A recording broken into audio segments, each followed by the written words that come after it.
Assalamualaikum warahmatullahi wabarakatuh, pemirsa Sultra TV. Senang sekali saya Dian Rahma hadir kembali di hadapan Anda, dan jujur saja pada kesempatan kali ini saya merasa sangat luar biasa karena saya sudah bersama dengan orang yang menurut saya ini memberikan motivasi yang luar biasa. Siapa yang tidak mengenal sosok beliau? Tapi saya yakin masih ada segelintir saja yang juga penasaran bagaimana sih histori perjalanan dari sosok narasumber saya yang satu ini. Telah bergabung bersama kami Wakil Gubernur Sulawesi Tenggara Bapak Dr. Haji Lukman Abunawas, SHMH MSI. Halo Bapak, ya. Terima kasih. Salam sehat Pak, bagaimana kabarnya? Sehat lalu, amin. Sehat. Amin ya Allah. Dan memang kenapa tadi saya merasa jujur saja speechless juga, mungkin ini kesempatan yang luar biasa karena tidak banyak yang tahu ya bahwa Bapak Wakil Gubernur memiliki histori yang luar biasa. Luar biasanya kenapa? Bayangkan saja ketika beliau masih menjabat menjadi salah satu pejabat publik daerah, tapi beliau juga masih tekun untuk menyelesaikan pendidikan. Bahkan pendidikannya ini dari jenjang strata 1 hingga akhirnya mengambil program doktor. Luar biasa. Tapi untuk mengawali dulu, Bapak yang memang notabene adalah putra Kendari, lahir 11 September 1958 dari pasangan Bapak Abunawas dan Ibu Haja Siti Juharia. Boleh diceritakan tidak Pak? Memangkah cita-citanya di awal dulu itu kepikiran ketika besar saya ingin jadi pegawai negeri sipil, terus juga menjadi pemimpin daerah, sempat tidak Pak terlintas itu? Silakan. Terima kasih Dek. Iya. Assalamualaikum warahmatullahi wabarakatuh. Waalaikumsalam. Selamat pagi, salam sejahtera, Om Swastiastu, Namo Buddhaya, salam kebajikan. Tentunya berbicara masalah perjalanan hidup, saya secara pribadi tentunya seorang birokrat tulen. Iya. Yang start memang dari bawah. Betul sekali. Saya tahun 1975 sudah menamatkan SMA Negeri Teladan, 1 ya Kendari, SMA Negeri 1 Kendari. Oh, oke, pada saat tahun 75. Ketika itu oleh orang tua saya, Bapak dan Ibu, artinya mengajak dan memberikan semacam bimbingan dan motivasi, kamu harus sekolah ke perguruan tinggi di luar daerah kamu di Kendari Sulawesi Tenggara ini. Nah, jadi ketika tamat pada Januari 1975, saya masih ingat pada bulan Maret itu saya ke Makassar. Ke Makassar itu tujuan yang pertama untuk mendaftar pada Fakultas Kedokteran. Oh, pada saat di Unhas ya. Cuma karena sudah close tertutup ya, sehingga terpaksa kita beralih ke perguruan tinggi yang lain ya.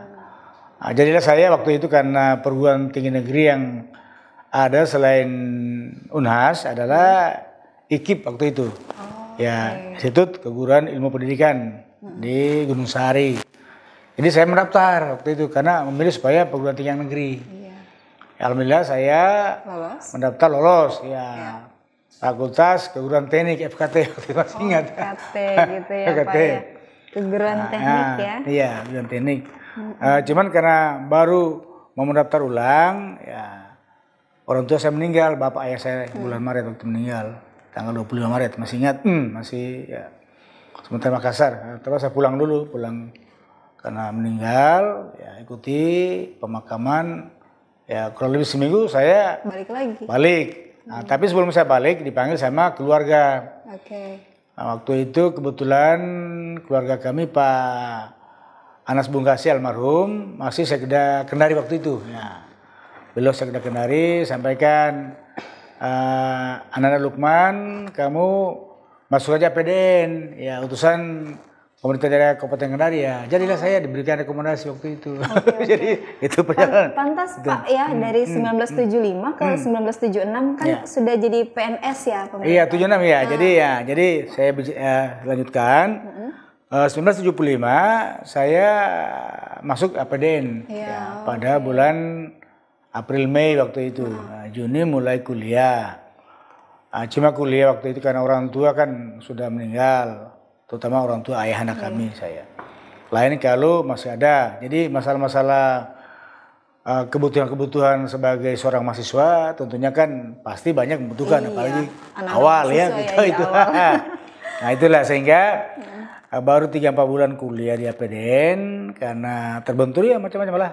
Untuk kosnya, untuk apa, untuk beli buku. Saya coba-coba ada pendaftaran pegawai negeri sipil waktu itu. Masih terbuka. Coba-coba ya untuk mandiri itu. Mandiri. Iseng-iseng ceritanya. Iseng-iseng. Sudahlah saya coba-coba. Kebetulan ya waktu itu juga ada keluarga di Dinkes Provinsi Sulsel.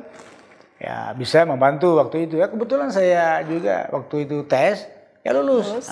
Itulah awalnya sehingga karena lulus, otomatis saya harus bertugas sebagai seorang calon pegawai sipil. Sebelum kita ditempatkan di salah satu kabupaten yang sudah ditempatkan melalui SK, kita ada pembekalan semacam crash program.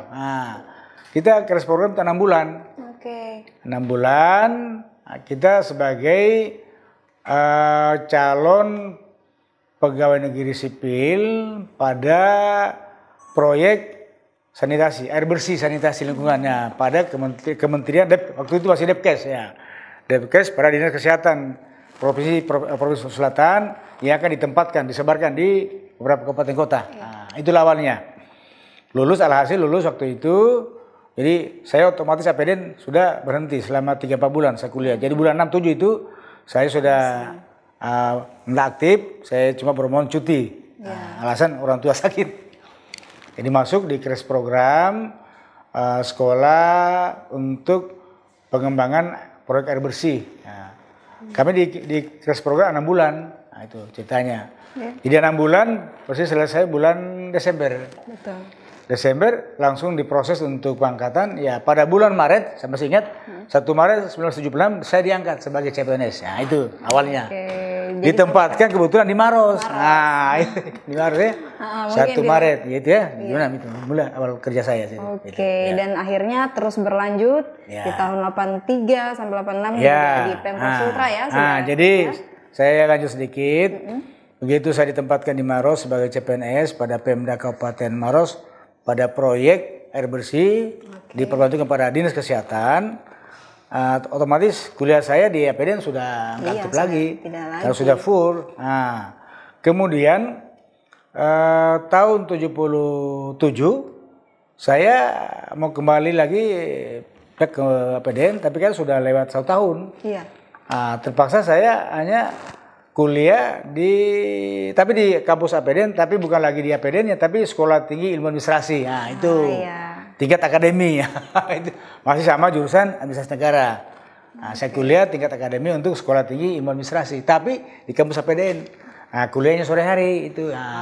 Sambil bekerja di Maros, saya bolak-balik kuliah. Ya alhamdulillah kuliah selesai tahun 1982.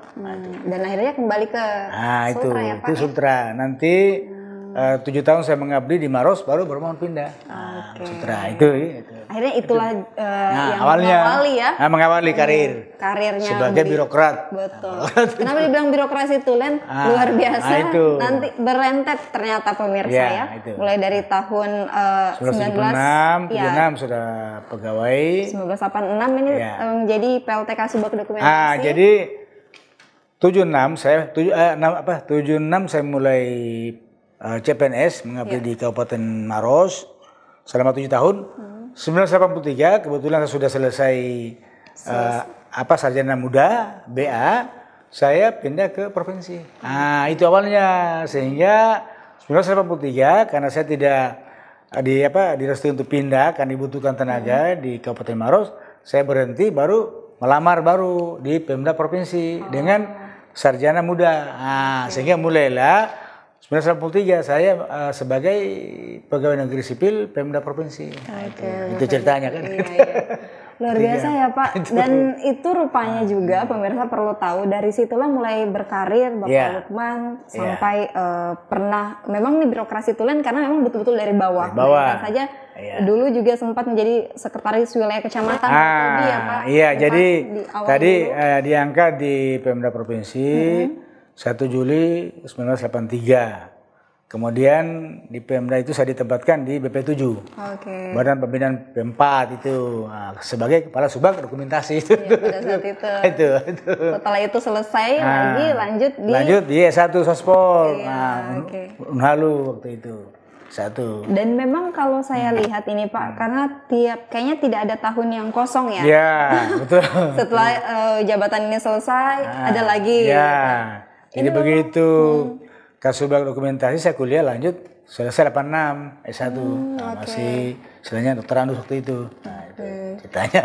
Luar biasa. Tapi Pak, apa sih sebenarnya yang memang memotivasi Bapak dari awal walaupun sedang bekerja tapi tetap terus harus melanjutkan pendidikan, Pak? Ya, jadi begini. Kebetulan ayah saya almarhum Abu Nawas duluan meninggal. Jadi yang mengasuh saya selama saya mulai start sebagai mahasiswa, sebagai calon pegawai negeri sipil, saya berkuliah adalah ibunda saya, Ibunda Haja Juhari Abu Nawas. Dia kebetulan seorang guru SD. Nah, inilah yang selalu membimbing saya, mendidik kamu sekolah dan sekolah, kemudian jangan lupa ibadah. Jadi saya itu cari ilmu, kita meningkatkan pendidikan, menambah pendidikan, tapi jangan lupa agama, ibadah, itu yang saya pegang. Dan sampai dipegang betul-betul sampai saat ini. Itu. Bahkan mengapa ini juga alasannya Bapak menyelesaikan terus pendidikannya bukan hanya dari program Strata 1, 2, bahkan program doktor, sampai memang terakhir mengambil magister hukum. Ya, hukum ya. Nah, itu.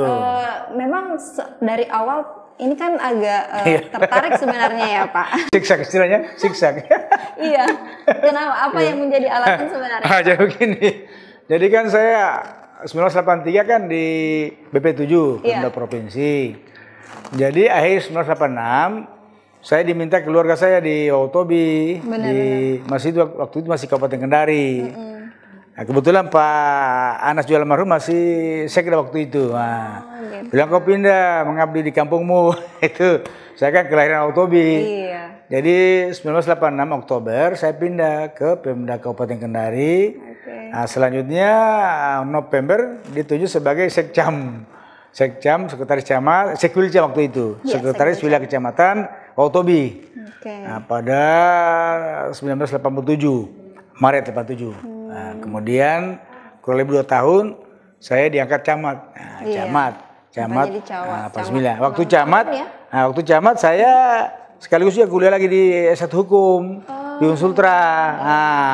Karena waktu camat kan banyak masalah-masalah tanah, masalah-masalah sengketa perdata. Ini perlu kita ilmu hukum ya. Jangan asal menjabat saja tapi itu. Apalagi camat sebagai PAT, pejabat pembuat tanah yang bertalian dengan hukum. Nah, itulah sehingga saya kuliah lagi. Kuliah lagi lah, kayak gitu enggak apa-apa itu ceritanya. Ya kan? Luar biasa. Nah, gitu. Sempat setelah jadi camat 6 tahun ya, Pak ya? Iya, kurang lebih 7 tahun lah ya. Betul ya. Bapak juga menjadi kepala bagian pemerintahan dari Kendari. Iya, situ saya ditarik menjadi kepala bagian pemerintahan. Itu waktu kalau pemerintah saya itu masih kita cakupi wilayah Konawe Selatan, Konawe Utara, dan Konawe Kepulauan. Nah, kebetulan awal proses pemekaran Kabupaten Konawe Selatan, saya masih terlibat juga sebagai kepala pemerintahan. Kita persis. Ya, jadi mengawali dari kepala pemerintahan pada tahun 1996 akhir. Nah, kemudian saya 1 tahun berikutnya 1998 saya ditunjuk lagi sebagai Kadis Tata Ruang. Iya benar. Tata Ruang. Ini juga dari 1999 sampai 2003 ya. Iya, itu. Bukan. Enggak, 98 sampai 99. Ya, 1 tahun aja. Iya, 1 tahun. Baru dari itu Kadis Dikbud, Dinas masih itu. Dinas ya. Nah, waktu saya sudah selesai lagi S1 Ilmu Hukum, sarjana hukum. Waktu saya Kadis Diknas, saya lagi mulai kuliah S2. Kuliah S2 jurusan manajemen pemerintahan dari Unhas, tapi tempat kuliahnya di UHO. Nah, UHO. Universitas Halo Oleh itu. Nah, sudah kadis Diknas itu. Nah, itu. Jadi setelah luar biasa sebenarnya panjang sekali sampai akhirnya Bapak menjadi wakil gubernur saat ini. Itu. Tapi yang saya tarik di sini bahwa luar biasanya ketika Bapak menjabat suatu jabatan yang baru, Bapak tidak henti-hentinya juga untuk bagaimana bisa meningkatkan mutu pendidikan gitu. Nah, lagi-lagi apakah memang ini sudah menjadi ciri khas seorang Bapak Lukman atau bagaimana? Ya memang karena saya dididik apalagi seorang guru SD, ibunda saya yang harus tanamkan bagaimana kita memperdalam dan memperluas ilmu, penting sekali karena ilmu itu dimanapun kita berada dan sampai kapanpun kita dapat memanfaatkan. Nah, tapi kita sinkronkan dengan akidah agama kita, jadi sinkron ya. Nah, jadi dengan saya menjabat Kadis Diknas waktu itu kurang lebih hampir 6 tahun. Nah, saya juga tentunya sudah mulai kuliah di S2 itu yang bilang. Jadi selesai manajemen pemerintahan pada 1999. Kurang lebih 2000-an ya. Iya, nah, itu. Selesai begitu saya langsung lagi S3. Nah, sambung.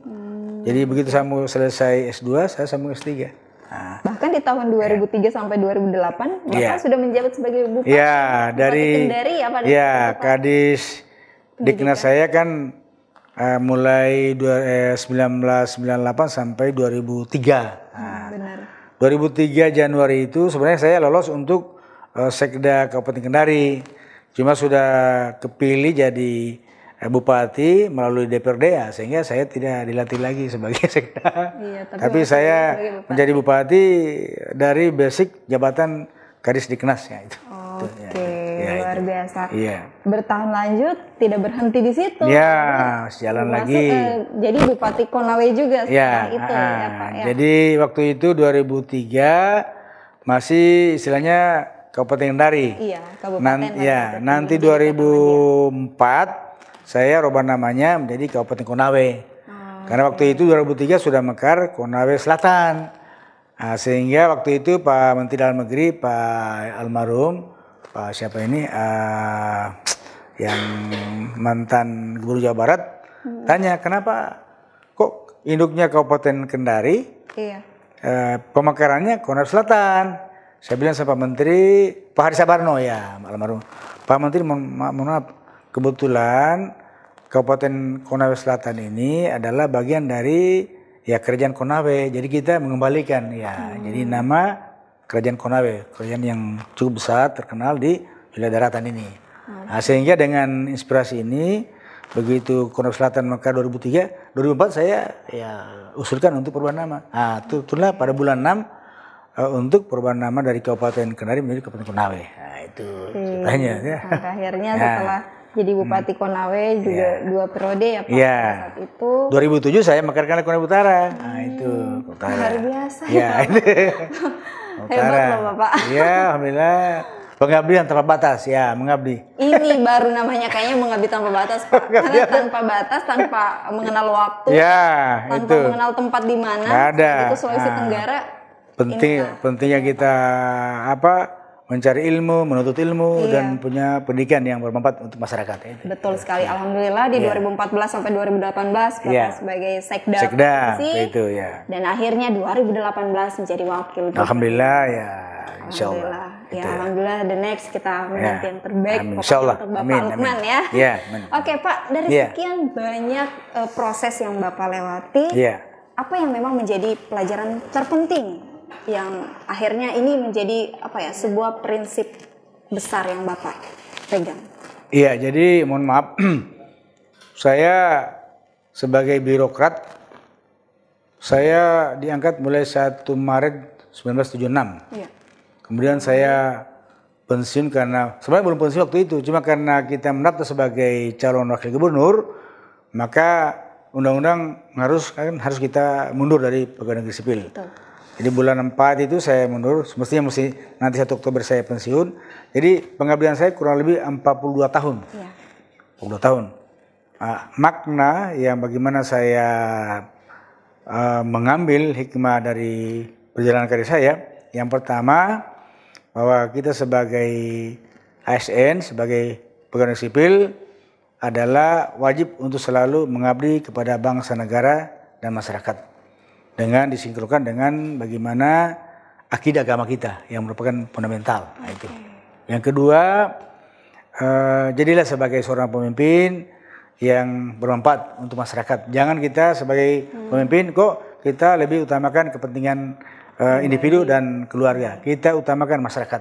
Itu yang kedua pertama. Yang pertama tadi kita sebagai birokrat mengabdi kepada masyarakat. Ya, kedua dengan jabatan kita manfaatkan untuk masyarakat, pelayanan yang terbaik. Yang ketiga, jangan lupa semuanya yang kita miliki adalah amanah dari Allah SWT. Kembali kita akan artinya mempertanggungjawabkan di hadapan Allah SWT. Itu yang penting. Itu yang paling penting. Ini juga bisa menjadi pelajaran. Nah, itu ya. Itu. Oke, setelah yang satu ini kita masih akan kembali pemirsa Sultra TV, jangan kemana-mana, masih juga bersama dengan Bapak Lukman di sini. Masih akan banyak hal yang akan kita tanyakan kepada beliau. Tetap dalam dialog khusus.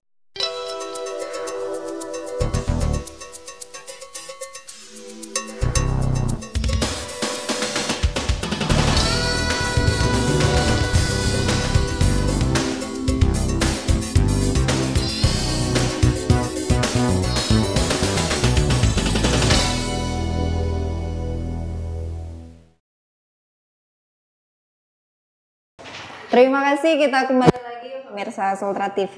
Jadi tak banyak yang tahu, walaupun memang begitu banyak panjang perjalanan yang tadi Bapak sudah jelaskan ya. Jadi memang sangat tepat kalau Bapak Lukman ini sebagai birokrasi tulen. Ya, siap. Rupanya di samping untuk menyelesaikan tugas dan amanah ketika menjabat, tapi tak banyak yang tahu bahwa Bapak rupanya memiliki hobi karate. Olahraga. Iya. Ini kan Pak agak sedikit betul.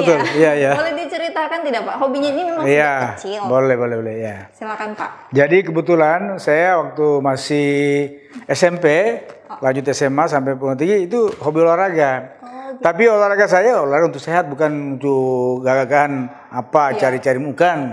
Memang mulai SMP itu sudah latihan karate. Kita punya guru dulu itu adalah istilahnya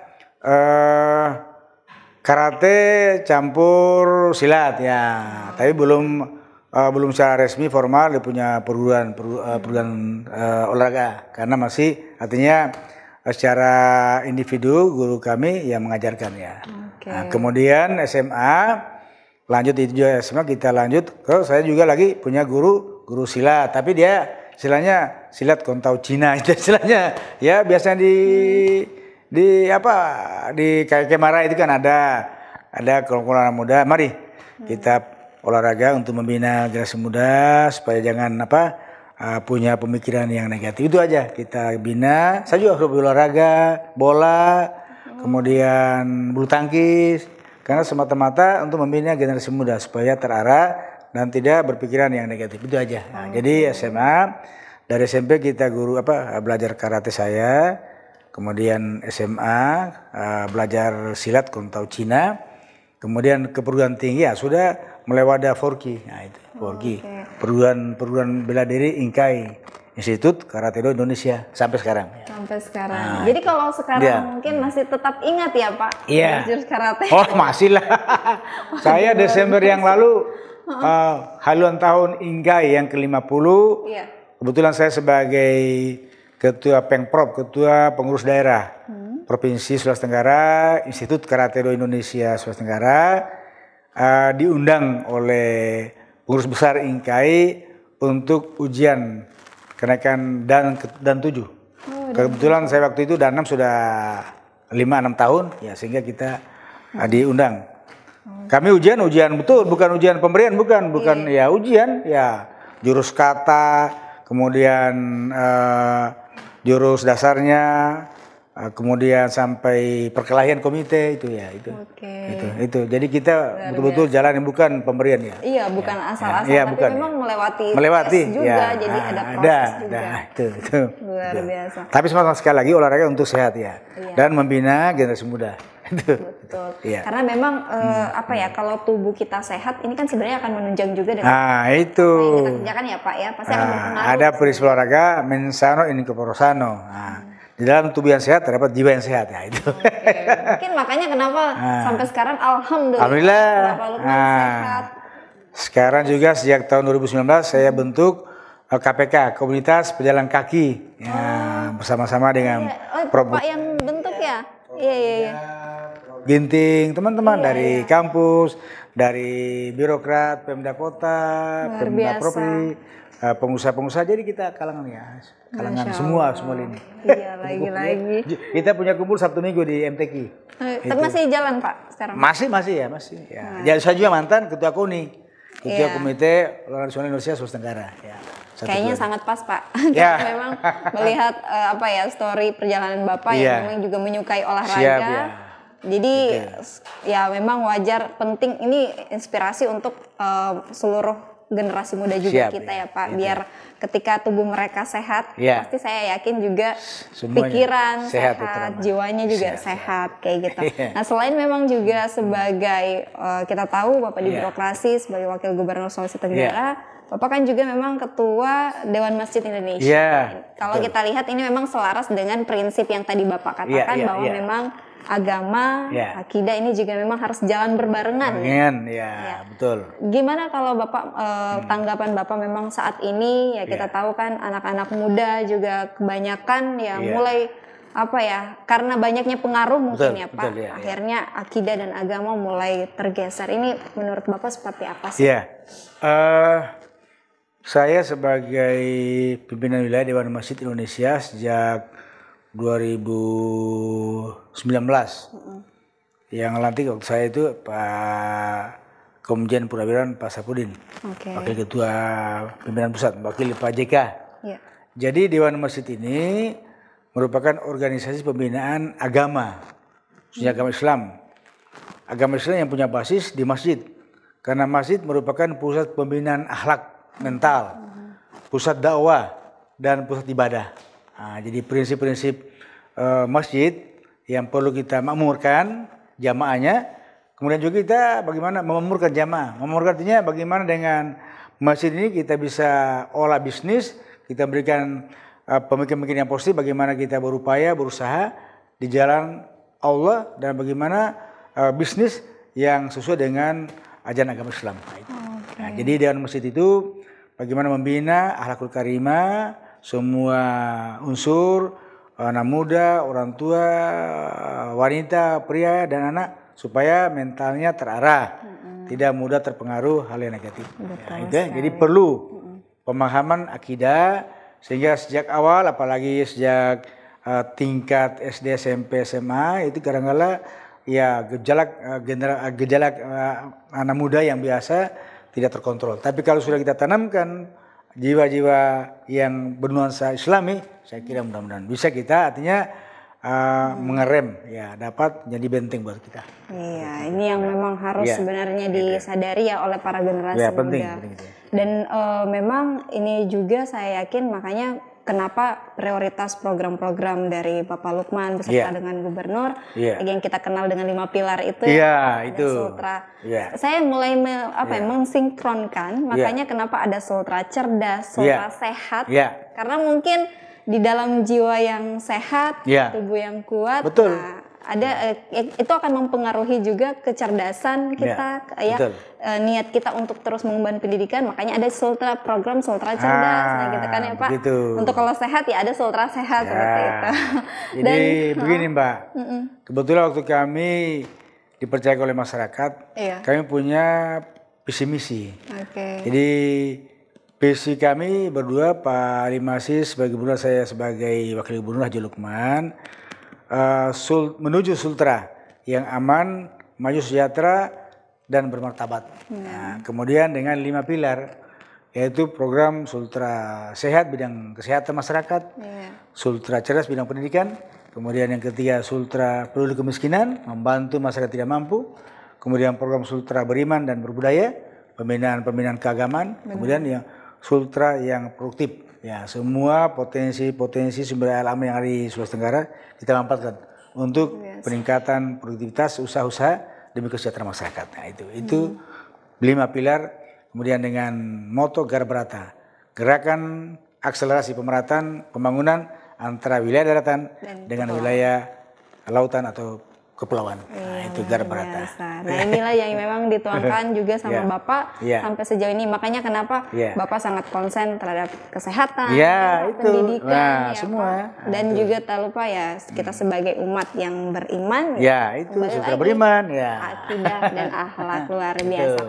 Pak, sampai di titik ini pun saya yakin kan Bapak bagaimana memikirkan kesejahteraan masyarakat. Iya, Tapi betul. tak lupa juga prinsip-prinsip yang Bapak pegang teguh ini Bapak berikan kepada anak-anak. Nah, bagaimana sih kalau untuk anak-anak di rumah Pak? Apakah memang banyak juga yang mengikuti jejak Bapak sebagai seorang birokrasi tulen atau seperti apa? Ya, alhamdulillah anak saya ada 5. Ya. 4 itu semua PNS, ASN. Jadi yang tua dia kerja di Pemda Konawe, sudah kadis.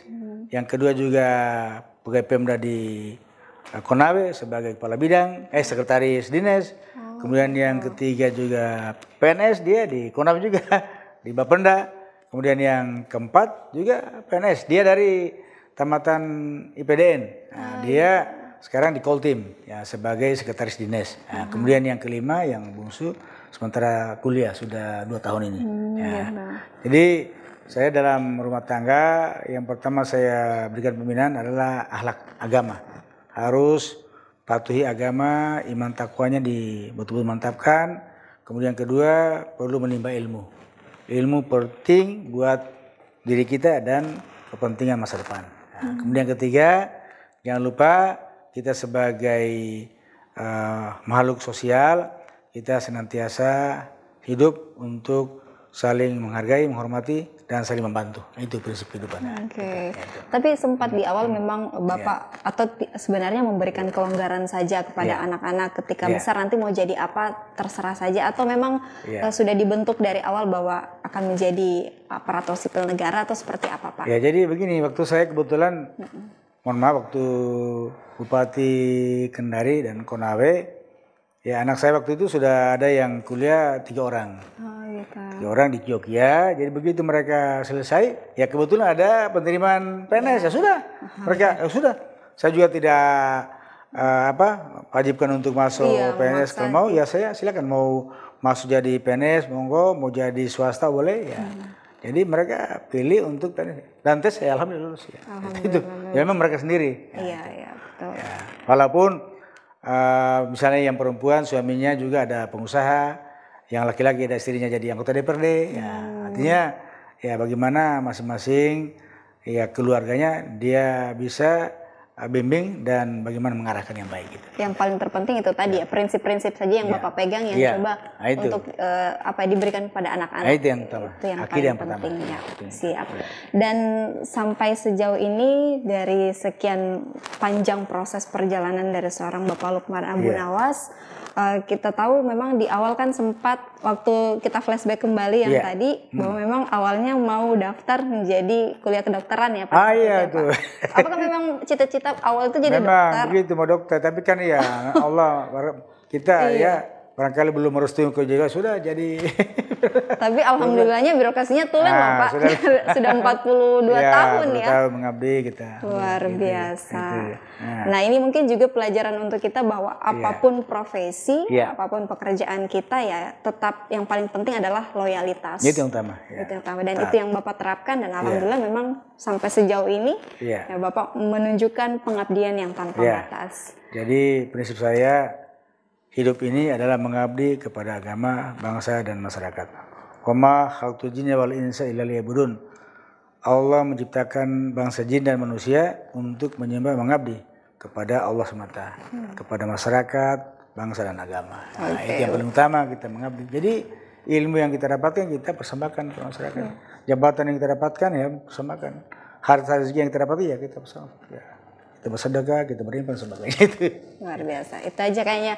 Kalau hidup mau sukses itu aja kayaknya rumusnya ya Pak.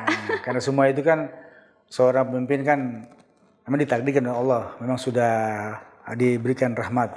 Tapi jangan lupa pemimpin yang baik artinya harus diamanah, terpercaya buat dirinya, keluarga dan masyarakat. Yang kemudian dia harus tablik. Tablik artinya dia betul-betul harus senantiasa dapat juga mendidik, membina sesama masyarakat umat bagaimana dia dapat bermanfaat. Ya, kemudian juga prinsip Fatona. Fatona itu dia betul-betul dia cerdas dia. Harus kita selalu bagaimana menimba ilmu pengetahuan. Nah, kemudian di samping itu juga harus senantiasa kita bagaimana sidik jujur. Sidik itu yang utama. Sidik sebagai kepala keluarga, sebagai pemimpin, dan sebagai hamba Allah. Jujur. Ya. Itu yang paling harus diterapkan ya di hidup kita, insya Allah. Baik pemirsa, luar biasa. Setelah yang satu ini kita masih akan kembali lagi. Jangan kemana-mana, tetap dalam dialog khusus.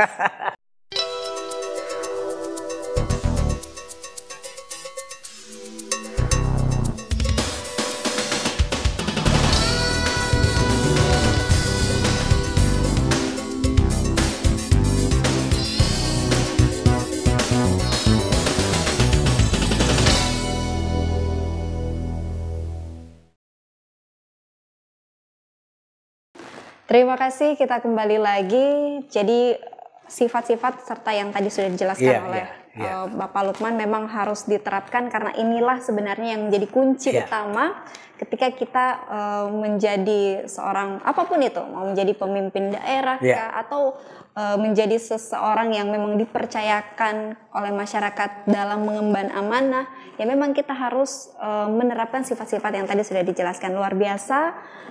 Dan perlu juga diketahui oleh masyarakat bahwa Bapak selain memang tadi sudah menjabat sebagai pimpinan Dewan Masjid, Bapak juga pernah menjadi ketua KONI ya Pak. Dan saat ini juga ada yang dikenal dengan LA Center. Ini mungkin boleh dijelaskan kepada kita semua, boleh juga diluruskan karena ada beberapa pernyataan-pernyataan masyarakat memang yang mungkin bingung sebenarnya dan tidak tahu. Bahkan nanti jangan sampai dikira LA Center ini ada something gitu loh Pak. Padahal ini kan mungkin saya yakin ada sesuatu yang harus Bapak jelaskan dan oleh karena itu saya persilahkan Pak. Makasih Mbak. Jadi memang sangat menarik ini. Jadi sebagaimana yang saya katakan waktu awal diskusi kita, buat saya prinsip pengabdian tanpa batas. Hidup dunia ini untuk menyembah, mengabdi kepada Allah SWT.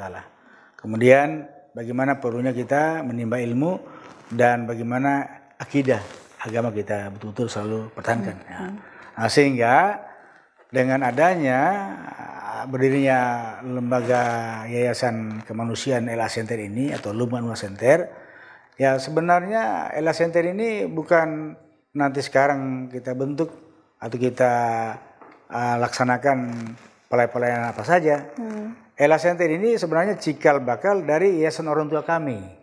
Jadi sejak kakek kami, mohon maaf, waktu masih istilahnya Sulewatang Otobi, Sulewatang di Otobi Konawe, dia punya yayasan pada tahun 1903. Beliau masih Sulewatang Konawe sebagai penguasa yang selalu mengawasi masyarakat. Dia sudah tanamkan kepada semua turunannya. Ada yayasan Abdi Konawe. Jadi itu awalnya. Jadi walaupun kami sudah tidak riki lagi, kami punya kakek karena sudah kami lahir tahun berapa. Tapi orang tua kami belum lahir Pak. Betul ya. Jadi ini diteruskan oleh kakek kami lagi. Jadi kan kami punya kakek buyut itu yang 1903. Kemudian 1903 waktu itu masih istilahnya belum merdeka, tapi yayasan sudah ada yang bergerak di bidang kemanusiaan dan kemasyarakatan. Itu ya. Kemudian waktu orang tua kami, ayahanda kami, dia sebagai kepala pemerintahan negeri di Kolaka waktu itu, KPN tahun 1955 sampai 59, dia teruskan. Jadi ada yayasan Abdi Konawe. Sudah ada yayasan Konawe. Tapi dia dalam bentuk koperasi. Koperasi untuk bagaimana koperasi ini, koperasi simpan pinjam, koperasi usaha bagi keluarga, tapi dia menyalurkan bisanya kalau ada keuntungan atau hasil usaha, dia bagi sedekah per masyarakat, infak masyarakat. Tapi kebanyakan untuk agama, untuk fakir miskin dan ilmu untuk bagaimana keluarga kami dari Konawe untuk bagaimana lanjut sekolah itu. Nah, sehingga Yayasan LA Center ini terinspirasi Dari kakek kami 1903 Yayasan Abdi Konawe sampai orang tua kami Haji Abu Nawas almarhum waktu kepala pemerintahan negeri sampai bupati kita lanjutkan. Masih Yayasan Abdi Konawe tapi dalam bentuk koperasi. Nah, sehingga saya waktu masih sekda itu masih kami lanjut. Cuma sudah mohon maaf. Waktu saya bupati di Konawe, saya ada Yayasan Kesejahteraan Sosial Masyarakat, Yayasan Kesejahteraan YKSK, Yayasan Kesehatan Sosial Konawe. Ada akademi saya bentuk Akper, ada akademi keperawatan. Saya menggratiskan untuk kuliah bagi masyarakat yang miskin. Akper itu masih binaan Pemda tapi kerjasama dengan yayasan. Yayasan Kesejahteraan Sosial Konawe. Yang cikal bakal dari embrionya Yayasan Abdi Konawe. Nah, sehingga dengan YKSK ini Yayasan Kesehatan Sosial Konawe, karena kita formalkan supaya lebih meluas, ya saya bentuk Ella Center, lembaga Lukman Amda Center pada tahun 1919 dan tercatat di Kementerian Dalam Negeri pada Dirjen Politik dan Pemerintahan Umum Polpum.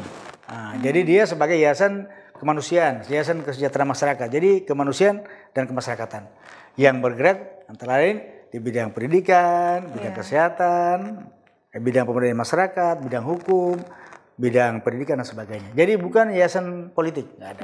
Nah, kebetulan saja saya sebagai Dewan Penasihat Ella Center ini, karena ada kan ketuanya bukan saya, dia sinkron dengan program Sultramas yang 5 pilar. Jadi kita turun, Ella Center turun dengan program Sultra Sehat.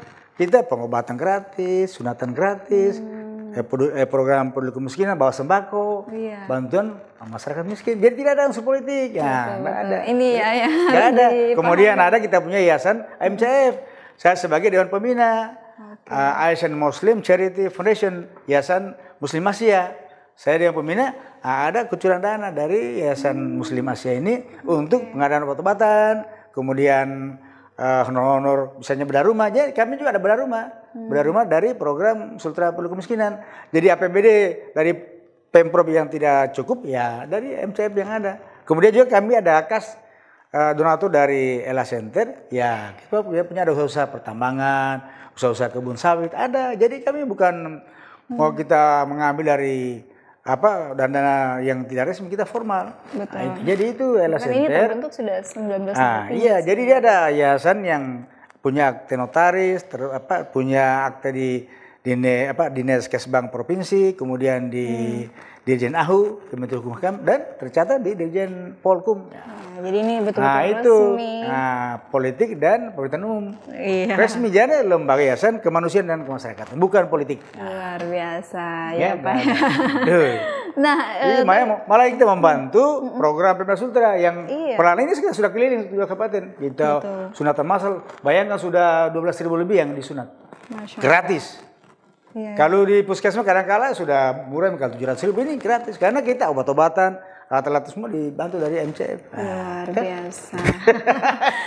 Jadi mohon maaf kalau ada keluarganya yang belum sunat mau ya. Iya, kayaknya boleh ya Pak. Ya mau umroh ada kita. Nanti insya Allah dari TV Sultra nanti siapa yang ditunjuk. Insya Allah Pak. Ya, amin ya ada. Allah. Ada nanti ya siapa yang nanti Mas Pur ya tunjukan. Iya. Itu. Ya ini Sultra Beriman kita. Jadi betul. Pak, dari sekian banyak yang Bapak jalankan amanah ini, Bapak di LA Center, Bapak sebagai juga Wakil Gubernur Sulawesi Tenggara, tentu kan banyak sekali yang harus amanah-amanah yang harus diselesaikan. Gitu. Betul. Bapak punya tips dan trik sendiri tidak untuk membagi waktu agar semua ini berjalan beriringan, Pak? Banyak sekali loh, Pak. Betul ya. Ini gimana Pak tanggapannya? Ya, yang pertama kita hidup ya sekali lagi bagaimana selalu kita masa syukur pada Allah. Kita mensyukuri akan nikmat apa yang Allah berikan dan jangan lupa kita selalu betul-betul berdoa minta pada Allah SWT supaya selalu diberikan hidayah, petunjuk yang terbaik. Jadi kalau kita selalu yakin, percaya, kita selalu bagaimana menyembah kepada Allah dengan ikhlas, maka banyak-banyak saja Allah berikan kita tuntunan dan petunjuk. Oh ini yang baik, ini jangan ya. Itu. Tapi prinsipnya ya itulah kita kerja dengan ikhlas usaha dan jangan lupa saya itu prinsip mohon maaf Pak Pur saya sejak bupati itu gaji saya tidak pernah saya terima. Saya itu sedekah infak. Ya, karena kita sebagai umat Islam ya jangan lupa 2,5% ya. Ada hak orang penghasilan lain. Ya ada haknya orang lain, itu aja ya. Jadi kita alhamdulillah kita berikan, jadi ya mereka juga doakan kita supaya kita sehat, itu aja. Ya, nikmat yang kita betul-betul yang sangat luar biasa, nikmat sehat dan kekuatan dan hidayah. Okay. Kira-kira apa yang terakhir mungkin apa yang bisa menjadi mungkin ini termasuk harapan closing statement juga untuk atau juga apa yang menjadi pandangan Bapak untuk sumber daya alam, sumber daya manusia kita Sulawesi Tenggara khususnya Pak ke depannya. Betul. Apa yang diinginkan? Jadi Sulawesi Tenggara ini adalah daerah yang luar biasa kaya akan potensi sumber daya alamnya maupun potensi sumber daya manusianya.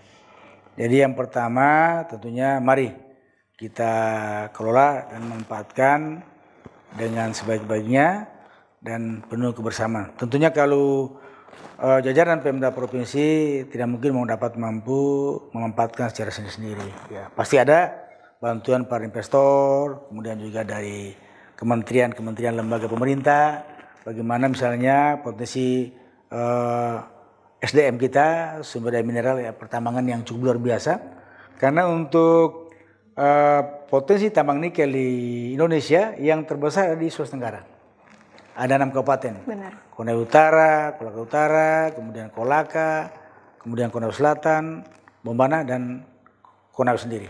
Itu yang betul-betul kita manfaatkan. Jadi mari kita manfaatkan dan tentunya karena juga kita punya masyarakat masih banyak yang artinya di bawah garis kemiskinan, masih kurang lebih ada 15%. Ya tentunya hasil potensi sumber daya alam masyarakat yang di Pemda Provinsi yang luar biasa ini kita kelola dengan baik, kemudian kita juga ya bagaimana membangun daerah masyarakat. Itu yang pertama. Kedua kita juga jangan lupa karena di atas segala-galanya ada di atas langit. Jadi kita sebagai penguasa masih ada yang berkuasa, ya Allah. Jadi jangan lupa kita selalu berdoa supaya yang pertama dihindari dari malapetaka bencana, kemudian kita tetap bagaimana diberi hidayah petunjuk untuk kita dapat eksis memanfaatkan dan menjalankan tugas-tugas dan perintah-perintah dari Yang Maha Kuasa. Yang ketiga, mari kita bersama-sama. Kalau kami tolaki prinsip kalosara, artinya mepokuasa bersatu, merong-rongan bersama-sama, kemudian medu dulu, saling tolong menolong, bantu membantu. Semuanya yang berat pasti ringan, kemudian semua masalah yang besar pasti mampu kita pecahkan. Ya, itu ya. Oke, baik Pak, luar biasa. Rasa perbincangan kita pada kesempatan kali ini banyak pelajaran sebenarnya bisa kita petik, kita ambil dan kita bisa tanamkan. Tapi yang paling terpenting adalah satu hal bahwa ketika kita ingin memang menikmati sukses dunia akhirat, kalau boleh saya katakan Pak, ya yang pertama kita harus memang kerja usaha, kita berdoa, karena kita adalah umat yang beragama dan lagi-lagi harus rasa ikhlas dalam menjalankan sesuatu. Ketika kita sudah ikhlas, maka marilah kita menjadi orang yang bisa bermanfaat bagi orang lain ya Pak. Karena ketika kita sudah bermanfaat, maka lagi-lagi ingat saja bahwa di atas langit masih ada langit. Dan saya yakin kita pasti bisa untuk terus merasakan kesuksesan yang memang betul-betul ini tiada habisnya. Betul. Gitu. Dan tidak terasa waktu perbincangan kita sudah berakhir. Tapi sebelumnya saya terima kasih Bapak Dr. Haji. Saya lebih terima kasih lagi sudah berkenan diundang luar biasa ya. Banyak pelajaran ya Pak yang bisa kita sharing. Semoga juga ini bisa menjadi motivasi, inspirasi untuk kita semua. Akhir kata saya beserta kru yang bertugas pamit undur diri. Wassalamualaikum dan sampai jumpa. Wassalam.